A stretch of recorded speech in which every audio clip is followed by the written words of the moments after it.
yang semangat dalam berdakwah dan tidak mudah menyerah. Ulul azmi itu ada 5. Ada yang tahu apa? Nggak tahu. Oke, yang pertama itu ada Nabi Nuh alaihissalam, yang kedua ada Nabi Ibrahim alaihissalam, yang ketiga ada Nabi Musa alaihissalam, yang keempat ada Nabi Isa alaihissalam, dan yang kelima ada Nabi Muhammad sallallahu alaihi wasallam. Nah, Ibu akan menceritakan sedikit tentang nabi-nabi ini dan juga mukjizat apa saja yang diterima oleh nabi-nabi ini. Untuk kalian mudah mengingat, kelima nabi ini bisa kita singkat dengan mimim. Pertama kita akan masuki kisah Nabi Nuh alaihissalam. Nabi Nuh berdakwah kepada kaumnya itu sangat lama karena kaumnya tidak ingin ikut ke ajaran Nabi Nuh, yaitu menyembah Allah.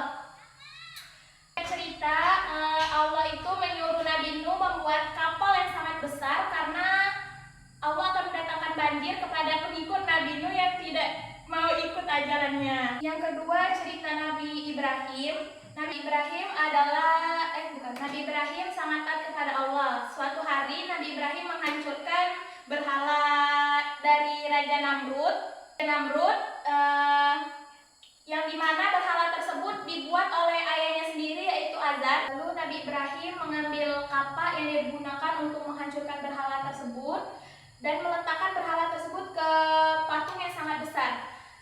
Dan saat Raja Namrud tahu kalau Nabi Ibrahim yang menghancurkan berhala tersebut, dia memerintahkan pasukannya untuk memanggil Nabi Ibrahim untuk dibawa ke istana. Saat Nabi Ibrahim datang, Raja Namrud bertanya, "Kenapa kamu menghancurkan berhala kami?" Dan Nabi Ibrahim menjawab, "Kenapa kamu menuduhku? Lihat saja patung yang besar itu, karena dia yang memegang kapak." Dan Namrud menjawab, "Bagaimana bisa patung besar itu bisa menghancurkan berhala lainnya sedangkan dia saja tidak bergerak?" Nah, dari situ Nabi Ibrahim menjawab, "Lalu kenapa kau sembah patung itu jika dia tidak bisa berbuat apapun?" Karena jawaban dari Nabi Ibrahim, Raja Namrud memerintahkan pasukannya untuk membakar hidup-hidup Nabi Ibrahim. Tapi karena Nabi Ibrahim berdoa kepada Allah, Allah mengirimkan mukjizat, yaitu Nabi Ibrahim tidak jadi dibakar. Ini contoh gambarnya.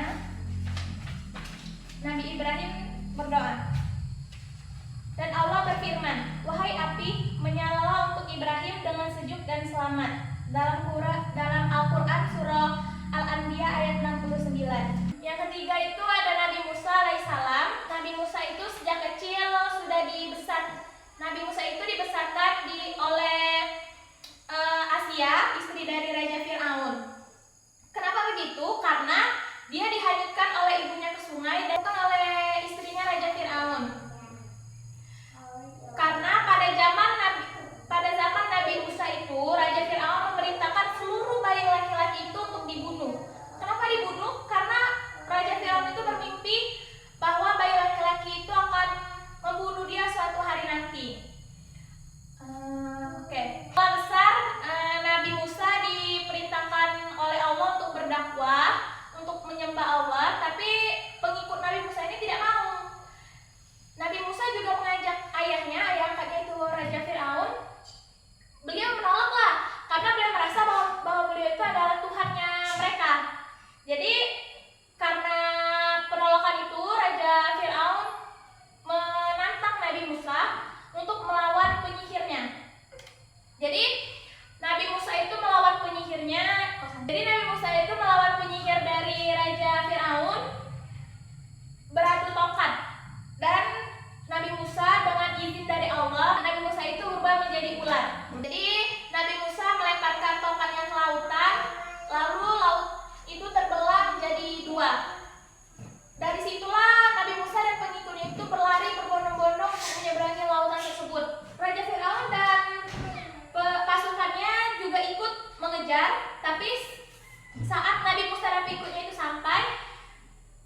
dan tanpa seorang ayah karena kekuasaan Allah Subhanahu wa taala.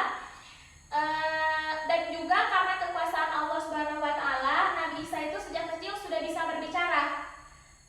Sudah bisa berbicara.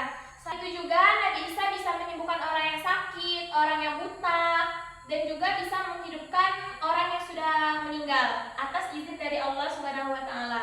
Setelah dewasa, Nabi Isa diperintahkan oleh Allah untuk berdakwah dan menyampaikan ajaran Allah kepada kaumnya.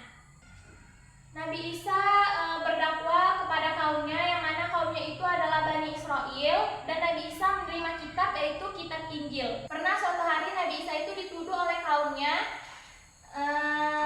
Mereka berkata seperti ini, sesungguhnya kami benar-benar kafir kepada Allah sebelum kami beriman kepadanya, dalam Al-Quran surah Al-Imran ayat 54. Jadi Nabi Isa itu dituduh kaumnya dan dia sempat melarikan diri. Tapi dari kaumnya sendiri itu, yaitu Bani Israel, ada satu orang yang membocorkan di mana Nabi Isa berada. Jadi karena kekuasaan dari Allah mengganti wajah dari pengikutnya yang bocorkan itu, yaitu Yudas Iskariot, menjadi wajah Nabi Isa alaihissalam. Yang terakhir yaitu Nabi Muhammad SAW. Nabi Muhammad itu lahir pada tanggal 12 Rabiul Awal, yang dimana itu adalah tahun gajah. Kenapa disebut tahun gajah? Karena pada tahun itu ada seorang raja yang bernama Raja Abraha yang memerintahkan pasukannya untuk menyerang Ka'bah. Raja Abraha itu memerintahkan pasukannya dengan mengendarai gajah untuk menghancurkan Ka'bah tersebut. Sejak kecil Nabi Muhammad itu sudah ditinggal oleh ayahnya, jadi dia cuma punya ibunya. Itu pun sampai Nabi Muhammad umur 6 tahun.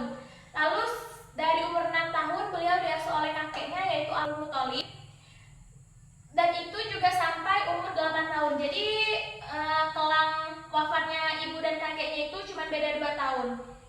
Lalu dari kakeknya Nabi Muhammad diasuh oleh pamannya sampai dari dewasa, diasuh oleh pamannya Abu Thalib. Beliau sudah ikut pamannya berdagang ke daerah-daerah di sana. Karena kejujuran beliau itu, jadi Nabi Muhammad mendapat gelar Al-Amin, yaitu jujur. Karena kejujuran dari Nabi Muhammad, ada seorang wanita kaya yang bernama Siti Khadijah melamar Nabi Muhammad. Lalu Nabi Muhammad menikah dengan Siti Khadijah. Umur 40 tahun Nabi Muhammad mendapatkan wahyu pertamanya di Gua Hira. Karena datang malaikat Jibril menemui Nabi Muhammad, lalu dia berkata, "Iqra", artinya adalah bacalah. Lalu Nabi Muhammad menjawab, "Aku tidak bisa membaca." Jadi Jibril memeluknya kembali dan berkata, "Iqra." Nah, dari situlah wahyu pertama Nabi Muhammad turun, yaitu surah Al-Alaq ayat 1 sampai dengan 5. Setelah menerima wahyu tersebut, Nabi Muhammad itu mulai berdakwah dengan cara sembunyi-sembunyi dulu. Dengan beliau mengajak istrinya, pamannya, sepupunya, sahabatnya, dan juga pembantu dari Nabi Muhammad. Setelah dakwah sembunyi-sembunyi, Allah memerintahkan Nabi Muhammad untuk berdakwah secara terang-terangan. Dari dakwah terang-terangan tersebut, jadinya Nabi Muhammad itu dimusuhi oleh kaum Quraisy. Namun Nabi Muhammad tetap bersabar dan menjawab, "Sesungguhnya aku diutus untuk menyempurnakan akhlak yang mulia." Hadis riwayat Ahmad. BPT yang Ibu kirimkan. Sudah, Bu. Ibu mau bertanya, mengapa kita harus meneladani sikap Nabiul Azmi? Ada yang tahu? Saya, Bu. Oke, Anissa silakan. Karena dari meneladani ulul azmi, kita lebih tahu arti kesabaran jika diberikan ujian oleh Allah. Oke, bagus sekali. Tepuk tangan dulu untuk yang bertanya. Ibu mau bertanya lagi nih. Jika kalian menghadapi kesulitan dari Allah, apa yang kalian lakukan? Ada yang tahu? Saya, Bu. Oke, Melisa silakan. Tidak mengeluh. Terus? Sabar dalam menghadapi cobaan itu. Oke, bagus. Tepuk tangan lagi untuk temannya. Sebelum Ibu menyimpulkan pembelajaran kita hari ini, Ibu ada soal dan kalian harus jawab ya. Saya, Bu.